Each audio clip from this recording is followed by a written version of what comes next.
عن انس رضی اللہ تعالی عنہ قال جاء رجل الى النبي صلی اللہ علیہ وسلم قال اشتكيت عيني افاكتحل وانا صائم قال نعم۔ حضرت انس رضی اللہ تعالیٰ عنہ سے روایت ہے، فرماتے ہیں کہ ایک شخص رسول اللہ صلی اللہ علیہ وسلم کی خدمت میں حاضر ہوئے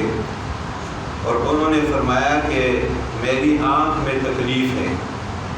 افاکتحل، کیا میں سرما لگا سکتا ہوں،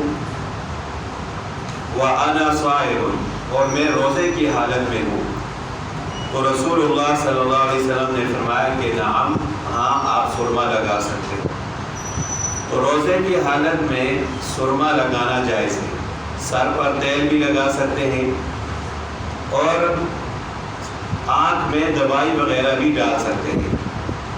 لیکن ناک اور کان میں دوائی نہیں ڈال سکتے روزے کی حالت میں، کیونکہ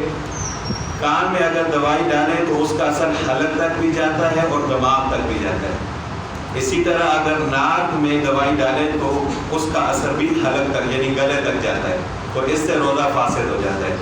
البتہ آنکھ میں دوائی ڈال سکتے ہیں، اس کا اثر اگر گلے تک نہ پہنچتا ہو تو پھر آنکھ میں دوائی ڈالنا جائز ہے۔ اسی طرح انجیکشن بھی لگوا سکتے ہیں، پیٹ کا انجیکشن لگوانا جائز نہیں ہے، یعنی ایسی کوئی بیماری کی جس کی وجہ سے پیٹ میں انجیکشن لگانا پڑ جائے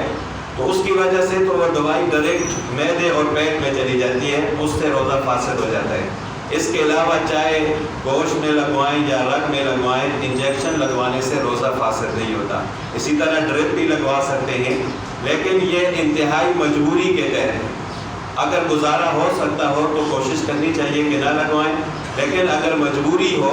تو پھر انجیکشن اور ڈرپ دونوں لگوانا جائز ہے۔ اسی طرح شوگر والے مریض جو ہے وہ بھی ایک خاص قسم کی دوائی استعمال کرتے ہیں، انسولین جس کو کہتے ہیں، وہ بھی جائز ہے۔ لیکن آج کل کورونا کی وجہ سے لوگ جو ہے سٹیم لیتے ہیں، جن کو کورونا کی بیماری ہوتی ہے یا دمہ کی بیماری ہوتی ہے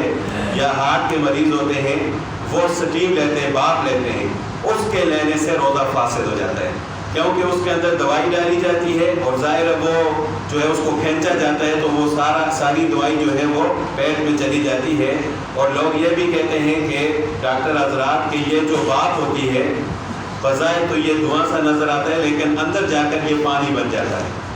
تو لہٰذا بھاپ لینے سے روزہ فاسد ہو جاتا ہے۔ البتہ ایسے طریقے سے دوائی لینا کہ اس کا اثر پیٹ اور دماغ تک نہ پہنچے تو پھر وہ جائز ہے، جس طرح انجیکشن وغیرہ لگوانا یا ڈرپ لگوانا۔ اسی طرح کسی کو خون دے سکتے ہیں اور اگر کسی کو خون کی ضرورت ہو تو اس کو خون لگوا بھی سکتے ہیں، اس سے بھی روزہ فاسد نہیں ہوتا۔ اللہ تعالیٰ عمل کرے گی۔